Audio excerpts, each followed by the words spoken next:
totalmente fuera de contexto, que es para manipularlo, eso es una cosa muy distinta.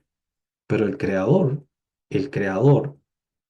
el infinito que ha creado todas las cosas, ha creado todo este sistema que yo les he hablado alguna vez, sistema Dios que llamamos, sistema Elohim, siempre es Dios de todo, porque todo está en Él. En Él vivimos, eso lo dice el apóstol Pablo, y yo no me canso de repetirlo, porque es una de las frases más potentes que el apóstol Pablo dijo, porque en Él vivimos, en Él nos movemos y en Él somos. ¿Quién es Él? Es Él, estamos hablando de infinito. En el infinito cabe todo lo demás que viene a nuestro estado de conciencia y que no viene porque no es el momento que suba a nuestra conciencia, porque no tenemos el clic, no tenemos la vasija preparada para que suba eso delante en nuestra conciencia. Pero bueno, y vamos a leer un pasaje de Juan capítulo 1, versículo 29. Lo que dice aquí eh, el apóstol Juan. Y Juan no era cualquier apóstol, ¿eh? Juan era un sacerdote, Juan era descendiente de los Cohen. Por esa razón que el evangelio más profundo que tenemos entre los cuatro evangelios es el evangelio de Juan. Él habla de cosas que son tremendamente profundas. ¿Por qué? Porque los Cohen eran estudiosos profundos. El Pardés, el nivel Sod, el nivel profundo, el nivel de la Kabbalah, no es un nivel que haya venido del siglo, de un siglo antes o 2 siglos antes de Yeshua con los eh, eh, con estos que estaban en el desierto, ¿cómo se llamaban? Eh, con los esenios. No, no viene de ahí solamente, viene de mucho antes, ¿eh? Antes se le llamaba Josman Istará, Josman Istará, la sabiduría oculta, la sabiduría que es no oculta a propósito, sino la sabiduría que necesita una iniciación para poder entenderla. Es decir, es una especie que uno tiene que pasar por una serie de enseñanzas, una serie de aprendizajes para que a uno se le vayan abriendo ciertos portales internos para que uno pueda comprender, empezar a comprender esa sabiduría y empezar a ver lo que está escondido detrás de los símbolos.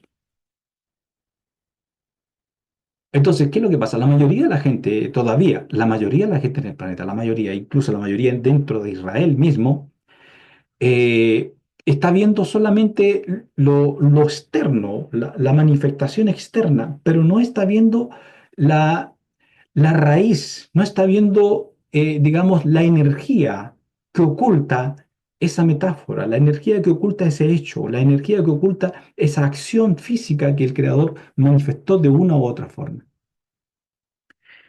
Entonces, seguimos. Todavía no leo.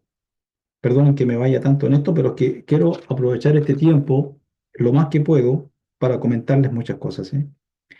El siguiente día vio Juan, dice a Yeshua que venía él y le dijo, y dijo Juan acerca de Yeshua, he aquí el Cordero de Dios que quita el pecado del mundo, que quita el het del mundo.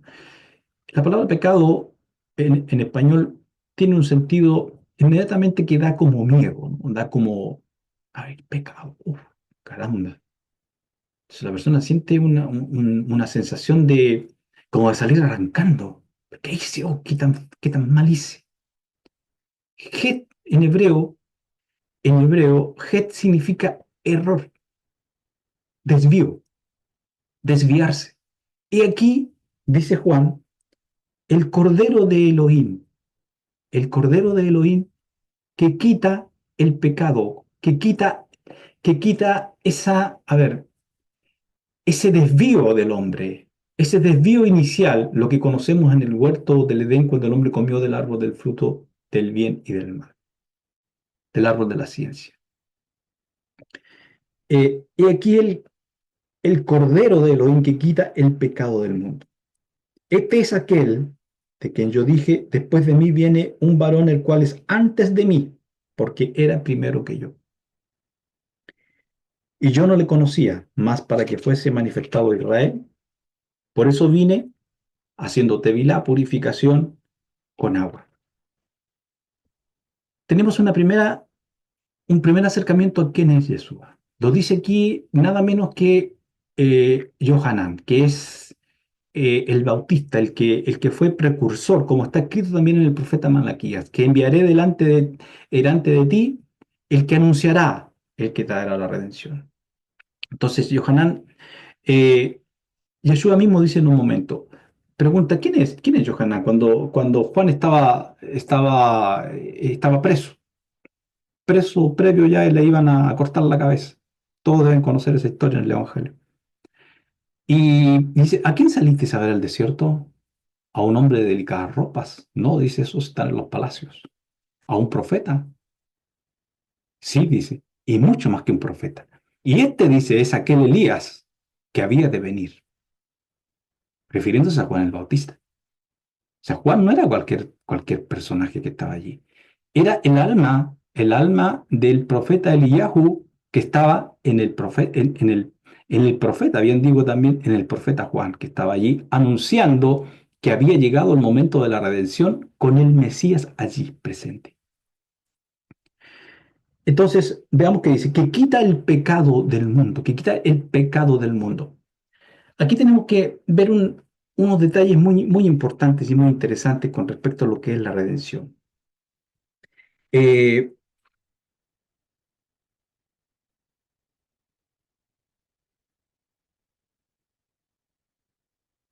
¿A qué se está refiriendo con que quita el pecado? ¿Qué es lo que ha pasado con nosotros los seres humanos en la caída? ¿Qué es lo que ha sucedido? En un sentido, fuimos vendidos, no vendidos, sino, digamos, a ver, fuimos engañados en este caso por el serpiente, eh, y el serpiente nos ganó, nos sacó del lugar en que estábamos y fuimos trasladados a un mundo en que este serpiente es llamado el príncipe de este mundo. También es llamado el Dios de este mundo. ¿Por qué les estoy explicando estas cosas? Porque si no entendemos estas cosas, no vamos a comprender qué es lo que es realmente la obra de la redención. Y que todas las cosas que hacemos, como por ejemplo la festividad que vengo hablando, no es más que un símil de algo que ya ha ocurrido en el mundo superior de una forma sublime.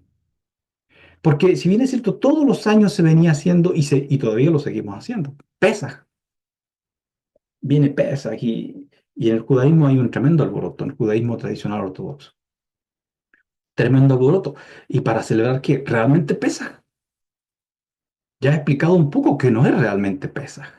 Es simplemente la celebración de un rito tradicional para recordar una festividad que tiene unos elementos que no es posible atenderlos ahora. ¿Cuáles son? Que no hay un templo. No se puede hacer un sacrificio pascual. No hay un sacerdote que haga el sacrificio pascual. No pueden comer de eso fuera de Israel menos, porque son sacrificios que están establecidos para que se hagan únicamente en Israel. Creo que alguna vez he mencionado esto, pero no es posible guardar todos los mandamientos de la Torá. Son 613. 613.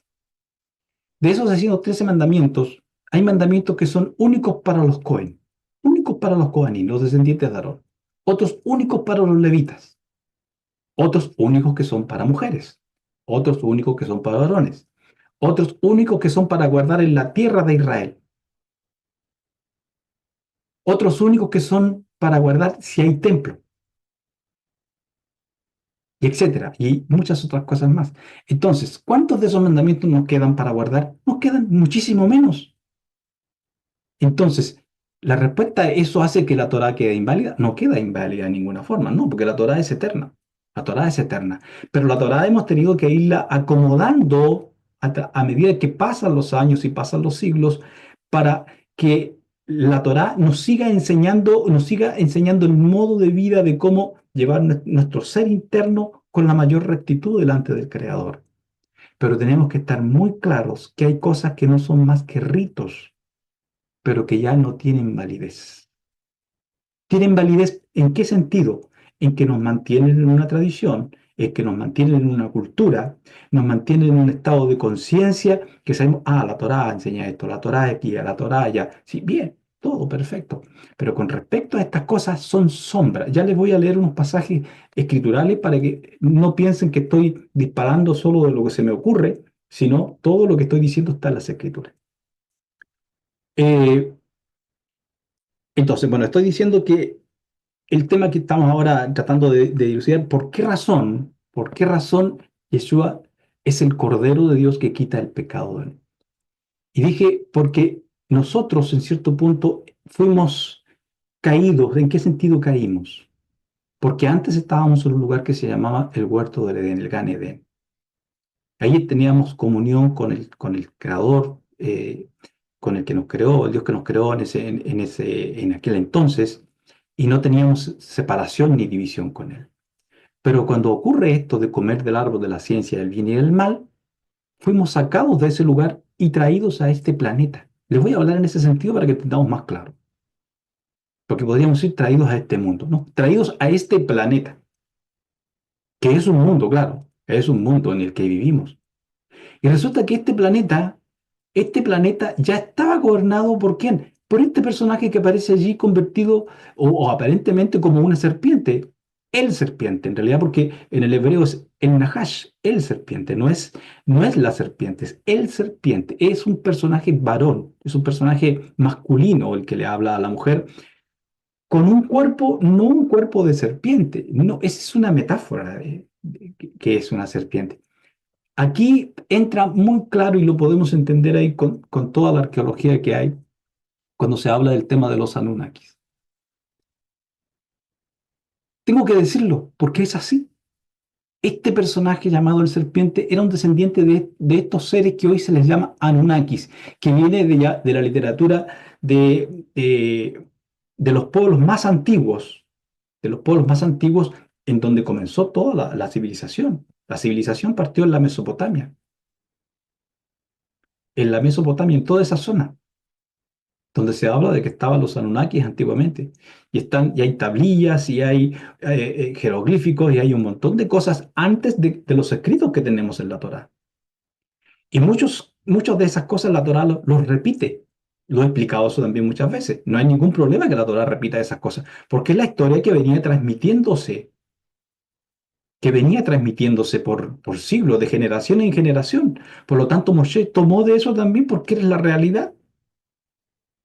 Y la Torá al irla entendiendo, irla comprendiendo cada vez más, uno se da cuenta que todo está escrito aquí. Todos estos seres que se mencionan como seres que vienen de otros mundos, estos seres llamados los Anunnakis, que vienen de otros mundos, seres que vienen del espacio, que vienen de ciertos planetas, están aquí en la Torá. La Torá no oculta nada. Lo que pasa es que la mentalidad que hemos traído a través de los siglos ha sido una mentalidad tremendamente religiosa y no nos será permitido verlo de otra forma tampoco. Entonces no vamos a culpar a nadie.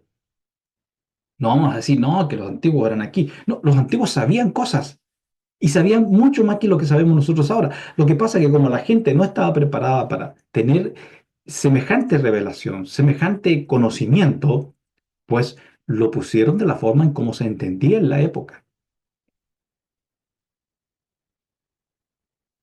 Pero estos seres, los llamados reptilianos, estuvieron acá en la Tierra, inicialmente, y todavía lo están. Vamos a ver un pasaje de las Escrituras. Juan capítulo 14.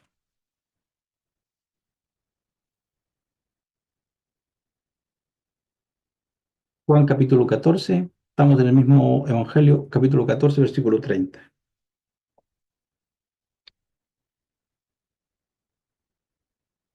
Fíjense, aquí estamos en el pasaje, a ver, capítulo 14, dije versículo 30.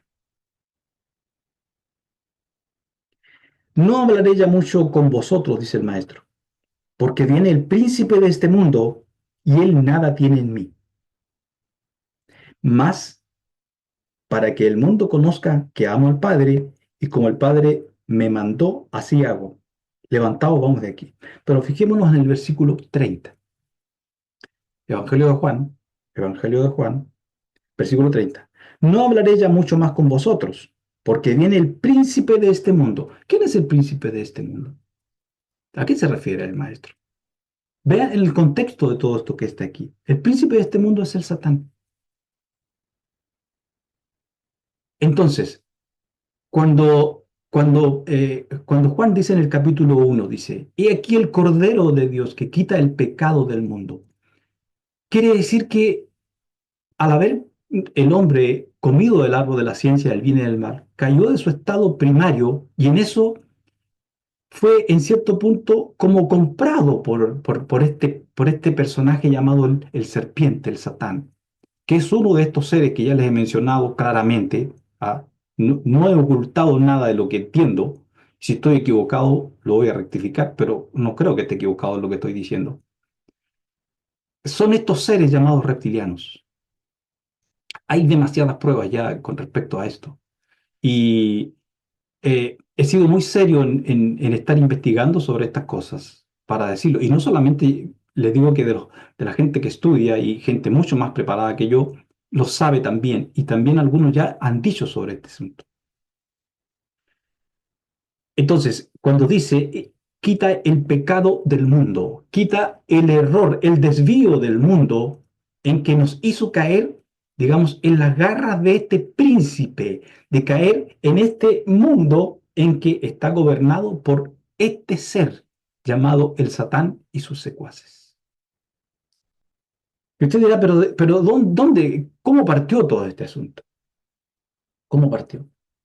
Las escrituras nos hablan de guerras en los cielos, un pasaje del Apocalipsis. Esto, hay quienes dicen que esto es un pasaje para el futuro, pero no es tanto para el futuro. También ocurrió en el pasado. Y luchó, dice Miguel y sus ángeles y Satán y sus ángeles. Y no se halló lugar para el Satán en los cielos. Y fue echado a la tierra. Fue echado a la tierra. La pregunta es, si el maestro está diciendo aquí que el príncipe de este mundo, él habla del príncipe de este mundo, cuando el maestro estaba vivo y el Apocalipsis fue escrito casi 100 años después del maestro. ¿De qué está hablando? ¿Está hablando de un tiempo futuro o un tiempo pasado? Cuando el maestro, cuando el maestro envía a predicar a sus discípulos y los envía de dos en dos y elige a 70 discípulos de los que él tenía, de los que lo seguían, elige a 70. Para los que saben un poco de Kabbalah, ya saben que el 70 no es un número casual. 70 son los Sarim. Son los Sarim. ¿Quiénes son los Sarim? Los Sarim son los jefes de las naciones primarias, de las cuales se reparten todas las otras naciones. Son 70 seres angelicales,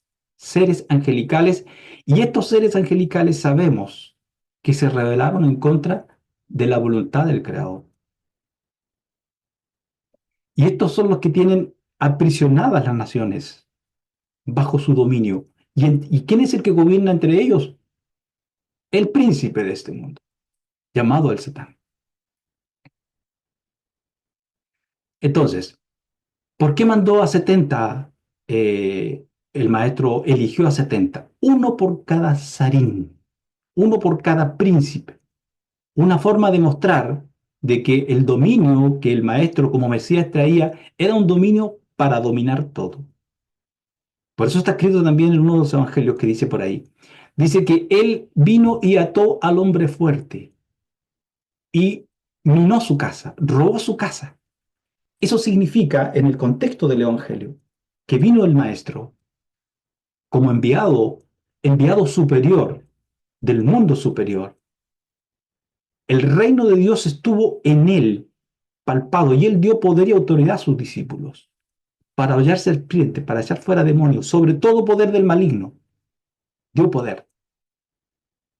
Significa que el maestro eligió 70 para uno por cada uno de estos sarín. Entonces estamos hablando aquí de poderes espirituales que están operando en nuestro mundo. Entonces hablamos de que hay una guerra que hubo una guerra en que el Satán no pudo prevalecer en los cielos con los que se rebelaron en contra de él. Esto no es un mito, ¿eh? Hay quienes dicen que es un mito, que hubo una rebelión, que lo hubo, lo hubo.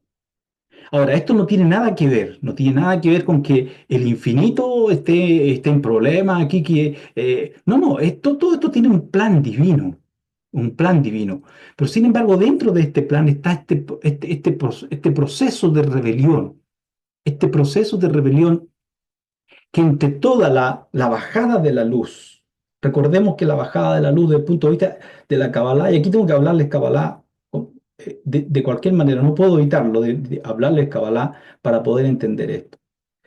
En la bajada de la luz desde el infinito, eh, quedaron unas luces atrapadas en el inicio de todo digamos, el proceso antes de que viniera el tiempo y el espacio.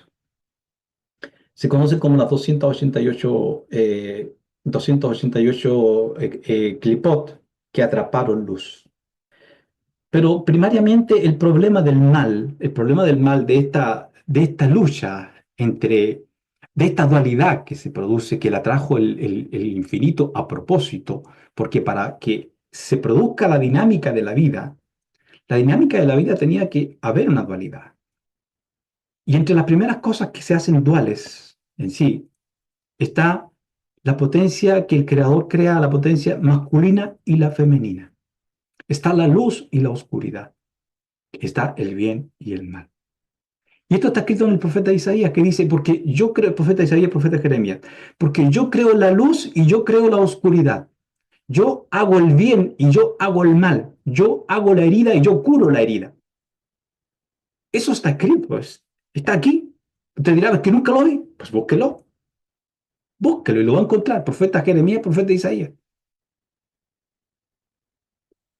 El creador ha traído todas estas cosas a la luz por alguna razón, porque de esa forma provocó esta dinámica que se produce, porque no se puede provocar esta dinámica de vida solo en una dimensión. Porque, ¿qué significa? Una dimensión, por ejemplo, es un tren que va siempre por una misma línea, por una misma vía ferroviaria. Y va, y va, y va, y va, va. Puede dar vuelta al mundo y permanecer en un bucle girando, girando, girando. Es una dimensión. Pero para que hubiera la dimensión que tenemos y que el creador quería traer a sí mismo para verse, porque toda la creación, todo lo que él creó, todo lo que el infinito trajo, cuando él era uno solo, una unidad total y absoluta y perfecta, todo eso estaba en un estado que podríamos decir, a ver, ni siquiera puedo hablar de movimiento. ¿Por qué? Porque para que haya movimiento tiene que haber espacio. Y antes del espacio no había, o sea, y en el infinito no hay espacio. Entonces, cuando el infinito era uno solo, era una unidad con todo, todo era una unidad, no había dualidad.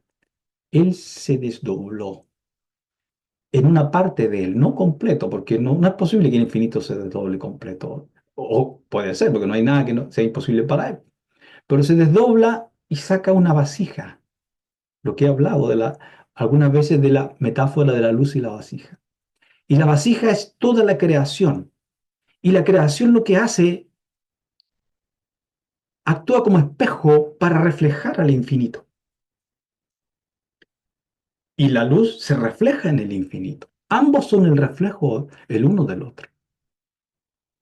Entonces, para crear movimiento y crear interacción y crear todas las cosas que tenemos hasta ahora, pues ocurre que el creador creó estos elementos que dije, el bien, el mal, la potencia masculina, la potencia femenina, la noche, la luz y la oscuridad, etcétera. Todo lo dualizó y nos dio un contexto allí, un contexto en el cual podamos tener un tipo de libre albedrío que no, que en los mundos superiores no existe, pero aquí en los mundos inferiores, y estoy hablando, cuando hablo de mundos inferiores, estoy hablando de Adán Kadmon hacia abajo, es decir, Axilut, Briah, Yetzirah y Asia. En esos mundos existe un tipo de libre albedrío, entre más elevados menos, donde más tenemos es aquí. Entonces, es allí donde estos seres que el Creador hizo, los tenemos mencionados en las Escrituras, ¿eh? Capítulo 6 de Génesis, por ejemplo. Dice que viendo los hijos de Elohim, que las hijas de los hombres eran hermosas y deseables, ellos, dice, bajaron y las tomaron por mujer y tomaron a las que quisieron y les engendraron hijos. Y allí salió una raza, la raza de los gigantes, los Nefelim. Es decir, ya hay una intercomunicación de seres de otros mundos con seres de este mundo que éramos nosotros, que era la raza adámica. Pero son seres que vinieron de otros mundos. Y estos seres dicen que les enseñaron a los hombres a trabajar el hierro, a sacar minerales, a trabajar los minerales. A las mujeres les enseñaron cómo hacerse cosas para pintarse, a usar la hierba, a hacer un montón de cosas. Usa y Asael, así se llamaban los jefes de estos. Y les voy a decir una cosa aquí para que lo aprendan. Todos los brujos, toda la gente que practica brujería y hechicería aprende de estos seres, porque fueron ellos los que trajeron esos conocimientos. Fueron ellos los que trajeron los conocimientos de los elementales, los poderes de las plantas, los poderes de las piedras, los poderes las combinaciones de los hielos, de los elementos. La tabla periódica, por así llamarlo, de una forma distinta en aquella época, pero era química, era una tabla periódica de química, los efectos que podían provocarse una cosa con la otra en las mentes de las personas, en los cuerpos. Cómo hacer la guerra, ellos enseñaron todas esas cosas. La pregunta es, ¿cómo es que sabían esas cosas ellos? ¿Cómo es que sabían sobre la guerra, el arte de la guerra, sembrar, conocían los ciclos de la luna para los sembrados, etcétera? Conocían todas esas cosas y todas esas cosas las empezaron a enseñar a los hombres. Ya, si hubieran enseñado eso, ese tipo de sabiduría, saber cómo sembrar, en qué tiempo, qué sé yo, los ciclos de la luna, perfecto. El problema está en que ellos se corrompieron su estado natural. Su estado natural era angelical y dejaron su estado natural. A eso lo tenemos escrito también en las escrituras, en la epístola de Judas y una de las epístolas del apóstol Pedro. Está allí, para que vean que no estoy inventando absolutamente nada de lo que estoy diciendo. Entonces, tenemos ya una muestra clara de que entre los seres que el Creador creó, entre los mundos que Él creó, hubieron unos que se rebelaron. Ahora, la pregunta es, ¿por qué se rebelaron? Porque, claro, el Creador les dio un margen de libre albedrío, que no es el mismo que tenemos nosotros, porque a ellos también los ha tomado y los ha puesto encadenados en ciertos lugares, está en prisiones. Sin embargo, a pesar de eso, hay fórmulas cómo llegar a ellos. Estas fórmulas lo saben los brujos. Y todos los grandes brujos que pueda haber en el mundo, verdaderos brujos, brujos negros, malos, gente que hace daño, ellos saben, este conocimiento viene siendo transmitido desde aquellos entonces. Fíjense lo que estoy diciendo. Usted dirá, pero el diluvio, no, pero que en el diluvio también se salvaron algunos de estos metidos camuflados. A través de toda la historia, cuando ha sido reseteado el género humano de una forma u otra, siempre ha habido quienes se han camuflado, se han colado por ahí y ha continuado el bien y el mal y esta lucha que está allí. Y no porque el creador no tenga poder, porque todo tiene un propósito, o sea, porque el creador lo hizo así. Yo creo el bien y el mal, dice, yo creo la luz y la oscuridad. Entonces tenemos que preguntarlo, ¿pero para qué esto? No, o ¿por qué esto? ¿Por qué ocurre esto en el mundo? La pregunta es, ¿para qué el creador lo ha hecho? La respuesta es una sola, mía. Esta es la respuesta que no pueden ustedes olvidar nunca que voy a decir. Porque el creador quiere que cada una de sus criaturas, cada una de sus criaturas a las que nos ha dado un tipo de libre albedrío, en el nivel que estemos, en la dimensión que estemos, ya sea que estemos aquí en Asia, estemos en otro planeta, donde sea, sean otros seres, extraterrestres, alienígenas, llámele usted como quiera, llegue un punto en su mundo en que la persona diga, a ver, ¿Hago esta maldad o no la hago?